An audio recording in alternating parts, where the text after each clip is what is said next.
최근에 가장 큰 이슈가 되는 뉴스가 있습니다. 두 가지가 있는데, 하나는 배우 윤여정 씨가 미나미로 제93회 미국 아카데미상 시상식에서 여우 조연상을 받으면서 한 수상 소감입니다.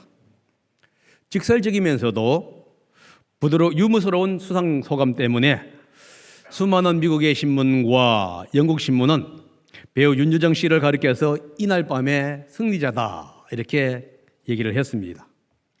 한국에서도 이 윤여정 씨의 신드롬이 일어나고 있는데, 특별히 20대, 30대가 바로 이런 현상을 일어나고 있다고 합니다. 다른 하나는 삼성 회장인 이건희 씨가 남긴 유산입니다. 이건희 씨 회장이 남긴 유산이 26조라고 해요.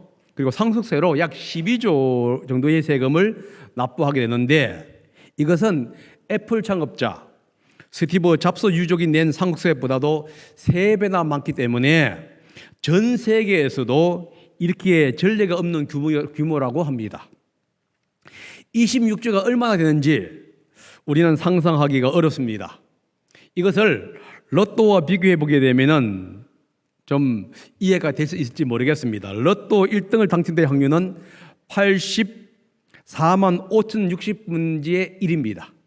이게 어떤 뜻이냐면은 로또 한 권을 하나 사는데 1,000원이지 않습니까? 그러면은 1등을 당첨하기 위해서 81억 4천만 원을 써야만이 1등을 당첨할 수가 있게 되는데, 1등을 당첨하면 얼마를 받게 되느냐? 물론 당첨자의 숫자에 따라서 다 달라요. 그런데 일반적으로 약 20억에서 40억을 받게 됩니다.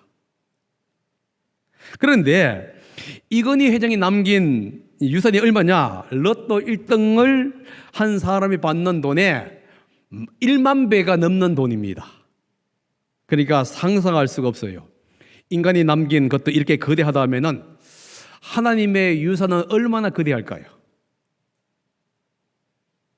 일개 이건희 회장이 남긴 유산이 이렇게 큰데, 우리 하나님께서 남기신 유산은 얼마나 클까 한번 생각해 보는 것도 좀 재미있을 것 같아요. 오늘 본문은 성도가 하나님의 유산의 상속자라고 얘기를 합니다. 하나님의 유산을 상속받을 상속자라고 한다면은 우리는 또한 어떠한 삶을 살아야 될까요? 시편 기자는 57절에서 이렇게 얘기합니다. 주님은 나의 분깃입니다.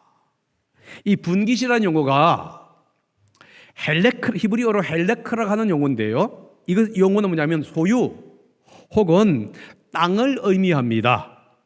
이스라엘 백성들이 가나안 땅을 정복할 때에 하나님은 각 지파에게 땅을 분배해 주었습니다. 이렇게 지파에 분배된 땅은 각 가문과 가족에게 유산으로 주어졌습니다. 그래서 하나님은 이스라엘의 분깃, 다시 말해서 유업이었을 뿐만 아니라 개개인의 유업과 유산이기도 했습니다. 하나님이 이스라엘의 유업이었다고 하는 표현은 뭐냐? 이스라엘이 온 세상에서 하나님의 특별한 소유로 선택받았다 하는 뜻이 담겨져 있습니다. 하나님은 모든 인류를 창조하셨습니다. 그 창조주로서 모든 인류 가운데서 이스라엘 백성들을 특별히 선출했다는 거예요. 그래서 여호와는 이스라엘의 유업이요, 여호와는 이스라엘의 유산이었다 하는 말은 무슨 뜻이냐 하면은, 이스라엘이 하나님의 유산을 받도록 특별히 선택된 백성이었다 하는 뜻을 내포하고 있습니다. 이재용 회장뿐만 아니라 삼성 일가가 이건희 회장의 유산을 받도록 특별히 선택된 것과 같다는 것이에요. 시편 기자는 여호와는 이스라엘의 분깃, 이스라엘의 기업이라고 하지 아니하고 여호와는 나의 분깃이다 이렇게 고백합니다. 이 표현은 제사장이라든가 레위인들에게 하나님이 기업이 되었다고 하는 것을 뜻하는 것에서 나온 얘기입니다. 하나님은 이스라엘 민족에게 땅을 유업으로 줄 때에 레위인들과 제사장들에게는 땅을 유업으로 주지 않았습니다. 하나님을 섬기기 위해서 특별히 선택받았던 그 레위인과 제사장들이었지만은 그들에게 땅을 유업으로 주지는 않았다는 거예요. 대신 하나님은 그들의 유업이 되어 주셨습니다. 민수기 18장 20절입니다. 다 한번 읽어봅니다. 시작. 주님께서 아론에게 말씀하셨다. 너는 그들의 땅에서는 아무런 유산도 없다. 그들과 더불어 함께 나눌 몫이 너에게는 없다. 이스라엘 자손 가운데서 내가 받을 목, 내가 차지할 유산은 바로 나다. 아론 자손의 제사장의 유산이고 레위 자손의 유산은 하나님이었습니다. 그들이 땅을 유업으로 받지 않았기 때문에 하나님은 그들의 삶을 책임져 준다고 얘기해 주고 있는 겁니다. 그래서 이스라엘 백성들이 바쳤던 모든 것을 하나님은 레위인들과 제사장들에게 주었던 겁니다. 가장 좋은 부분들을 하나님은 레위인들과 제사장들에게 주었습니다. 여호와는 나의 분깃, 여호와는 나의 유산이라는 고백은 내가 하나님의 특별한 소유라는 의미가 된다는 것을 여러분 기억하셔야 돼요. 하나님이 나의 유산임과 동시에 내가 하나님의 특별한 소유가 된다는 겁니다. 모든 백성 중에서 이스라엘이 하나님의 특별한 소유였습니다. 그런데 이 이스라엘 가운데서도 제사장들과 레위인들이 하나님의 특별한 소유가 되었던 거예요. 하나님을 믿는 모든 성도가 하나님의 특별한 소유가 됩니다. 그러므로 우리는 하나님의 소유이면서도 우리가 하나님의 유산을 받을 수 있는 특별히 선택된 백성임을 우리는 자각하고 인식해야 한다는 거예요. 이것은 하나님이 우리의 삶을 책임져 준다고 하는 사실 속에서 우리는 볼 수가 있습니다. 여러분, 순간순간 하루의 어떤 결과 때문에 여러분들이 기뻐하거나 낙심하지 마십시오. 여러분, 좀 더 넓게 한번 생각해 보시기 바랍니다. 한 달을 생각하시고 1년을 생각해 보시기 바랍니다. 그리고 평균을 내어 보세요. 하나님이 우리의 필요를 채워주셨다는 것을 우리는 알 수가 있게 돼요. 더 나아가서 여러분, 1년이 아니라 10년, 20년의 생활을 통해서 여러분들이 한번 생각해 보시기를 바랍니다. 그럼 하나님이 여러분들에게 어떻게 이루어 가셨고 채워주셨는지를 여러분들이 알 수가 있게 돼요. 그런데 우리는 이 평균을 통해서 하나님을 측정하는 것이 아니라 하루하루 순간순간 때문에 우리는 기뻐하고 슬퍼하다 보니까 정말로 하나님 우리의 채워주시는 것을 이해하지 못하고 누리지를 못하고 있다는 거예요. 여러분, 하나님은 우리의 유업이시고 유산이라는 것을 여러분 기억하셔야 합니다. 그분은 우리의 소유이십니다. 그래서 그분은 우리의 모든 필요를 채워주시는 것이에요.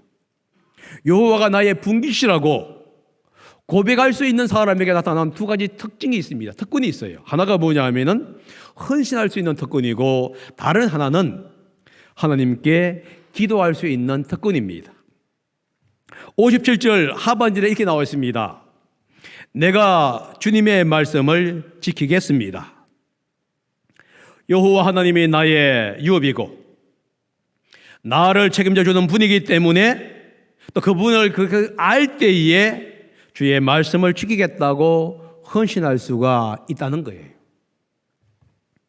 여러분, 주님의 말씀을 지킨다, 이게 무슨 뜻일까요?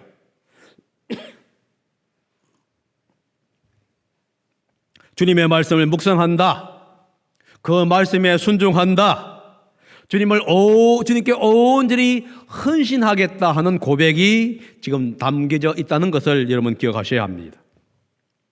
이러한 믿음의 결단, 헌신의 결단이 어디서 오느냐? 주님이 내 삶의 주인임을 알 때에 나오는 것이에요.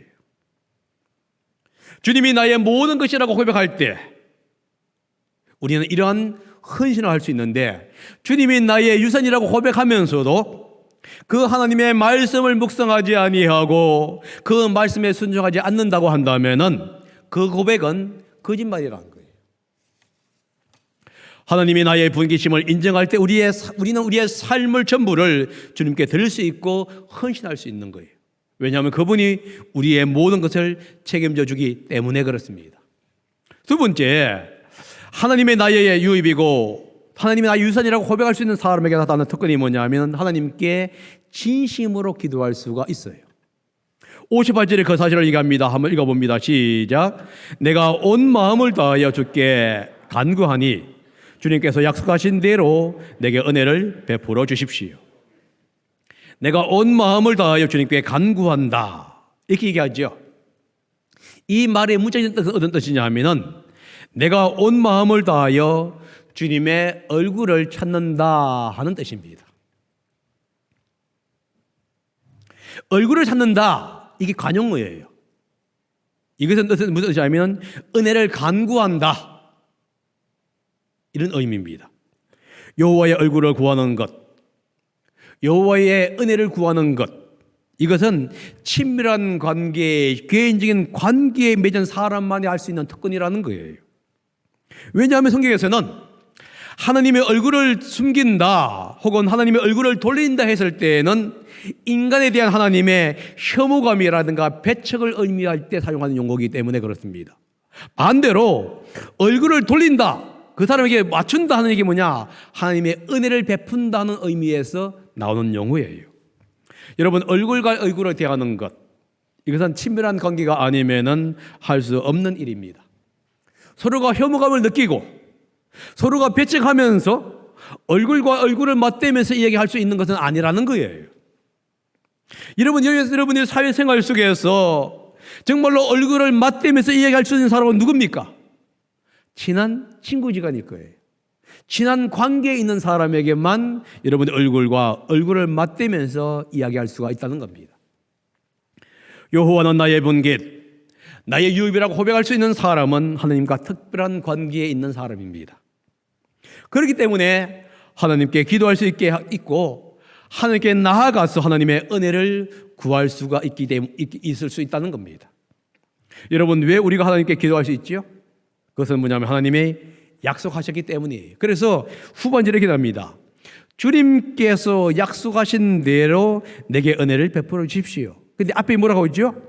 내가 온 마음을 다하여 주님께 간구합니다. 왜냐하면은 주님께서 약속하신 대로 내게 은혜를 베풀어 주기 때문입니다. 이렇게 얘기할 수도 있는 내용이에요. 하나님은 말씀을 통해서 은혜를 베풀어 주신다고 약속을 해 주었습니다. 그래서 이 시편 기자는 그 하나님의 약속에 근거해서 지금 간절히 기도하고 있는 거예요. 주님, 은혜를 베풀어 주십시오. 하나님을 아버지라고 고백할 수 있는 사람은 특권이 있는데 거기서 뭐냐? 하나님의 은혜를 요청할 수 있는 특권이 주어진다는 것이에요. 모든 것을 주장하시는 그 하나님께 기도할 수 있는 것, 이게 바로 놀라운 성도의 특권입니다. 예수님은 이렇게 말씀하셨습니다. 무엇이든지 나의 이름으로 기도하면은 하나님은 들어주신다. 이 예수님의 약속의 근거에서 우리는 하나님께 나아가는 것이고 하나님께 기도하는 거예요. 우리의 필요라든가 성도의 필요, 교회의 필요를 위해서 우리는 기도할 수 있고 간구할 수 있습니다. 그리고 특별히 하나님의 뜻이 이루어지기를 우리는 간구할 수 있는 이유가 뭐냐? 하나님 우리에게 기도할 때에 도와준다고 한 그 약속이 있기 때문에 그래요. 그러면 하나님의 소유가 된 백성이 헌신하고 은혜를 구해야 하는 중요한 이유가 뭐냐는 겁니다. 왜 우리는 하나님께 헌신해야 되고 은혜를 구해야 되지요? 그 이유가 뭐냐 하면은 우리가 잘못된 자리에 있을 수 있기 때문에 그렇습니다. 59절과 60절에 시편 기자는 우리가 잘못된 길에 있다는 것을 지금 암시하고 있는 내용이 나옵니다. 다 같이 한번 읽어봅니다. 59절 시작. 내가 발걸음을 돌려 주님의 증거를 따라갑니다. 60절입니다. 내가 주저하지 않고 서둘러 주님의 계명을 지키겠습니다. 59절에서 발걸음을 돌린다 이런 표현이 나오지요. 이 발걸음이란 게 뭐냐면 일반적으로 길이나 여정을 얘기합니다. 그러니까 내가 어떤 여행을 가는 것을 얘기할 때에 발걸음을 옮긴다 이런 뜻인데, 이게 비유적으로 사용할 때에는 행위나 어떤 습관을 얘기할 때 사용됩니다. 그런데 여기서는 뭐냐? 비유적인 표현이에요. 행동이나 삶의 길을 얘기합니다. 지금 시편 기자가 자신이 살아가는 인생의 길을 신중히 생각한 후에 주님의 계명, 주님의 말씀을 향해서 지금 발걸음을 돌리고 있는 그 장면을 얘기하고 있는 겁니다. 그런데 이 발걸음을 돌린다는 용어 속에서 비록 죄에 대한 언급이 없어요. 그가 잘못된 길을 가고 있다 하는 그 어떤 구체적인 내용이 없습니다. 그런데도 불구하고 이게 뭐냐면 회개한다고 하는 의미가 포함되어 있어요. 왜냐하면 이 돌린다는 용어가 성경에서는 자주 인간의 참여하는 행동을 표현할 때 사용되고요. 악에서 돌아서 선을 향해서 나아갈 때에 사용하는 표현입니다. 다시 말해 의지적인 결단을 할 때 사용하고 있는 용어로 자주 사용하고 있기 때문에 그렇습니다. 그렇다면 시편 기자가 어떤 잘못된 방향으로 나아가는 삶이나 행동에서 돌이켜서 주님께로 향하여 나아가겠다 하는 헌신을 지금 의미하고 있는 용어로 이해할 수가 있다는 겁니다. 우리가 말씀에 헌신하고 하나님의 은혜를 구해야 하는 이유가 뭐냐면은 잊지 말아야 할 자리에 있기 때문에 그래요. 그래서 우리는 그 자리에서 이제는 주님이 말씀하시고 주님의 말씀에 따라가서 가는 그러한 있어야 할 그 자리로 나아가겠다 하는 고백이 바로 우리 속에 있다는 거예요. 전에 어떤 삶을 살았는지가 중요하지 않습니다. 중요한 것은 그 발걸음, 그 삶을 돌리는 것이에요. 주님께로 나아가며 주님의 말씀에 순종하는 것입니다. 주님이 나의 유산이라고 고백한다면요, 우리는 그분이 원하시는 그 자리로 나아가야 하는 거예요. 그래서 헌신하면서 은혜를 구해야 하는 겁니다. 잊지 말아야 할 자리가 아니라 있어야 할 자리로 나아가야 하는 것이 바로 주님이 나의 주님이라고, 주님이 나의 유산이라고 고백하는 사람들의 특징이라는 겁니다. 60절에 이렇게 얘기합니다. 주저하지 않고 되돌려서 주님의 계명을 지키겠다. 여러분, 이것은 동떨어진 얘기이면서도 또한 59절과 연결되어 있는 거예요. 잊지 말아야 할 자리에서 있어야 할 자리로 내가 서둘러 돌아가겠다, 이런 의미가 포함되어 있다는 겁니다. 결국은 59절과 60절은 뭘 얘기하고 있느냐? 시편 기자가 어떤 잘못된 길을 가고 있는지에 대해서 구체적으로 얘기하지는 않습니다. 그러나 분명한 것은 뭐냐? 잊지 말아야 할 자리에서 살아가고 있었던 거예요. 그래서 이제 그 삶에서 돌이켜서 주님께로 나아가겠다 하는 고백이에요. 여러분, 주님은 나의 분기시고 주님은 나의 유산이라고 고백한다면요, 이제 자리를 옮기셔야 합니다. 여러분이 있는 그 자리가 잊지 말아야 할 자리라고 한다면은 있는 자리, 주님이 원하시는 자리로 돌아서야 돼요. 그렇지 않고 주님은 나의 유산이라고, 주님은 나의 유업이라고, 분깃이라고 고백하는 것은 공허한 고백이 될 수밖에 없다는 겁니다. 주님이 나의 모든 것이라고 고백할 수 있는 사람은요, 있어야 할 자리에 있어야 하는 겁니다. 주님의 말씀을 묵상하고 그 말씀을 따라서 내가 삶을 살아가겠노라고 헌신할 수 있는 그 자리로 돌아가야만 하는 거예요. 왜 나의 분깃, 나의 기업이기 때문에 내가 헌신하고 은혜를 구해야 하느냐? 또 다른 이유가 있는데 그 이유가 뭐냐? 절망적인 위험에 처했기 때문에 그렇습니다. 61절과 62절이 그 사실을 얘기합니다. 한번 읽어봅니다. 시작. 악인들이 나를 줄로 얽어매어도 나는 주님의 법을 잊지 않습니다. 밤중에라도 주님의 의로운 규례들이 생각나면 벌떡 일어나서 주님께 감사를 드립니다. 악인들이 나를 줄로 얽어매었다, 이렇게 시편 기자가 고백하고 있습니다. 여기서 줄이라고 하는 용어가 나오는데 이 줄은 뭐냐? 밧줄, 올무, 함정을 의미하는 용어입니다. 지금 시편 기자는 악인에 의해서 지금 묶여 있는 상태를 얘기하는 겁니다. 악인에 의해서 포박을 당했다. 어떤 의미입니까? 생명이 위급한 상황, 극박한 위험에 처해 있는 것을 우리는 의미할 수가 있다는 겁니다. 다시 말해서 악인이 만들어놓은 함정에 빠져서 헤어나오지 못한 상태를 얘기할 때에 줄로 얽어매어 있다, 이렇게 표현할 수가 있다는 겁니다. 여러분, 이 어려운 상황 속에 있을 때 우리는 뭐 해야죠? 주님께 기도해야 돼요. 그런데 이렇게 또 합니다. 보세요.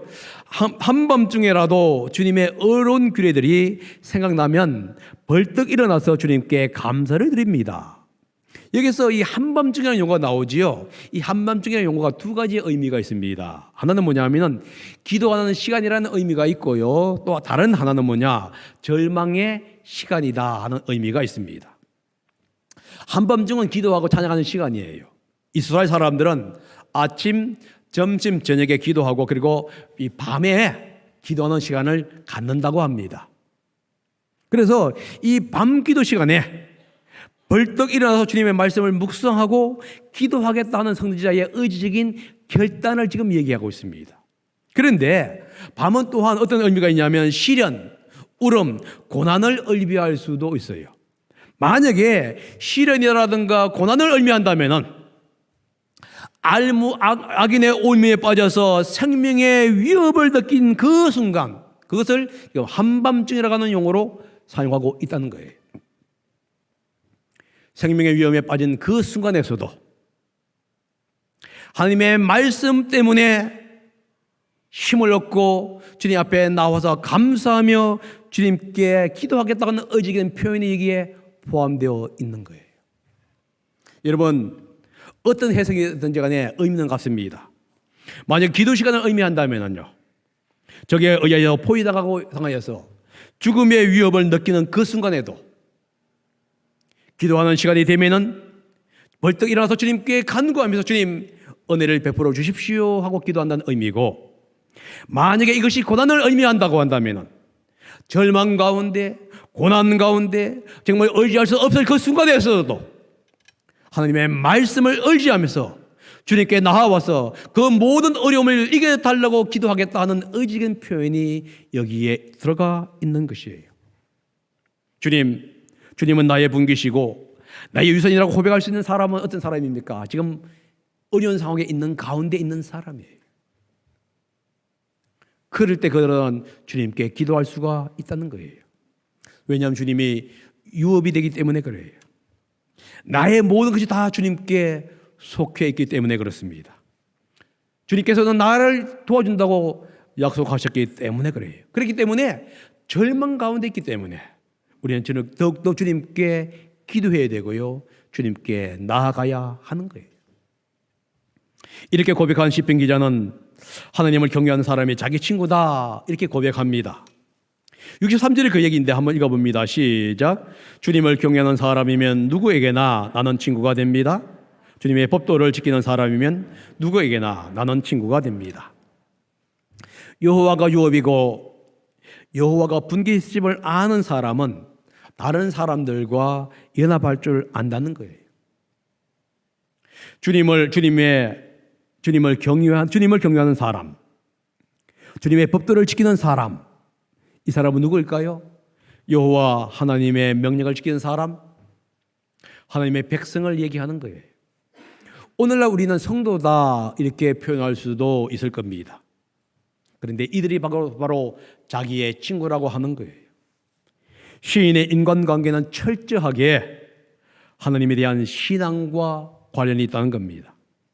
하나님을 경외하는 사람, 하나님의 규례를 지키는 사람, 그 사람이 그의 친구가 되는 거예요. 사랑하는 성도 여러분, 여러분의 참된 친구는 누구인가요? 여러분은 누구에게 영향을 받고 있는가요? 하나님을 경외하는 사람입니까? 하나님의 법을 지키는 사람입니까? 아니면은 이 세상 사람인가요? 아니면 이 세상을 사랑하는 그 사람들인가요?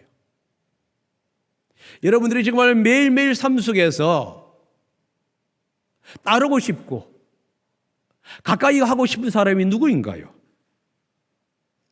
친구를 보면 그 사람을 누군지를 안다고 얘기합니다. 유유상종이라는 말이 있듯이 사람은 비슷한 성향의 사람끼리 모이기를 좋아합니다. 비슷한 목표를 가진 사람끼리 모이기를 좋아하는 거예요.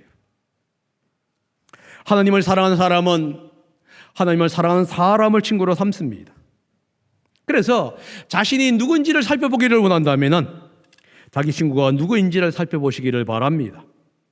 정말 자신이 하나님을 사랑하는 사람인지 아니면은 아닌지를 아는 방법은 여러분들이 얼마나 하나님께 기도하느냐가 다른 게 아니라 여러분이 누구를 좋아하고 누구와 함께 있으면은 마음이 평안한지를 여러분들 보시면 됩니다.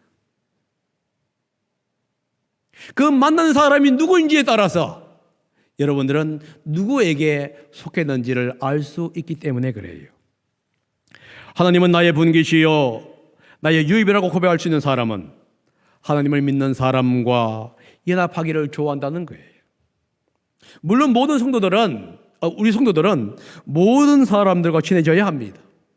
모든 사람을 사랑해야만 돼요. 그것이 하나님이 우리에게 주신 사명입니다.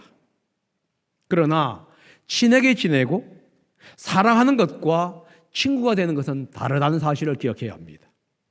친구가 된다는 얘기가 뭐죠? 삶을 나누는 거예요. 인생을 나누는 겁니다. 밀접한 관계를 지는 것을 얘기하는 겁니다. 하나님을 사랑하는 사람은 인간관계를 철저하게 하나님의 신에 대한 신앙의 관점 속에서 시작해야 한다는 것을 지금 얘기해 주고 있는 겁니다. 하나님은 온 세상을 돌보시는 분입니다. 온 세상은 하나님께 속했기 때문입니다. 그래서 하나님은 자신의 피조물을 사랑하시고 자기의 피조물에게 은혜를 베푸십니다. 그러나 여러분, 하나님은 모든 사람을 창조하고 사랑하시지만 특별히 자기 백성을 사랑하시고 선택하셨다는 사실을 여러분 기억하셔야 합니다. 하나님이 창조물인 이 온 세상에게 인자를 베푸시고 사랑한다면 얼마나 자기의 백성에게 인자를 베푸시고 사랑하실까요? 하나님은 자기 백성에게 특별한 은혜를 베푸시는 분입니다. 그래서 시편 기자가 얘기한 거예요. 내가 하나님을 더욱더 알기를 원한다. 사랑하시는 여러분, 하나님은 모든 백성을 사랑하고 은혜 베푼다는 것을 안다면 우리도 모든 사람을 사랑하고 은혜를 베풀어야 돼요. 그러나 하나님은 특별히 자기 백성에게 더 집중을 하고요. 그 자기 백성의 유산이 되어 주신다고 얘기했습니다. 그래서 이 사실을 알고 있었던 바울은 이렇게 얘기합니다. 갈라디아 6장 10절에 보게 되면 그러므로 기회가 있는 동안에 모든 사람에게 선한 일을 합시다. 특히 믿음의 식구들에게 더욱 그렇게 합시다. 우리는 모든 사람을 사랑해야 합니다. 모든 사람의 친구가 되어야 합니다. 그러나 여러분, 정말로 삶을 나눌 수 있는 친구, 정말로 인생을 나눌 수 있는 친구, 정말로 나와 함께 할 수 있는 친구는 하나님의 사람이 되어야 한다는 것을 얘기해 주고 있는 거예요. 그래서 여러분에게 질문하는 겁니다.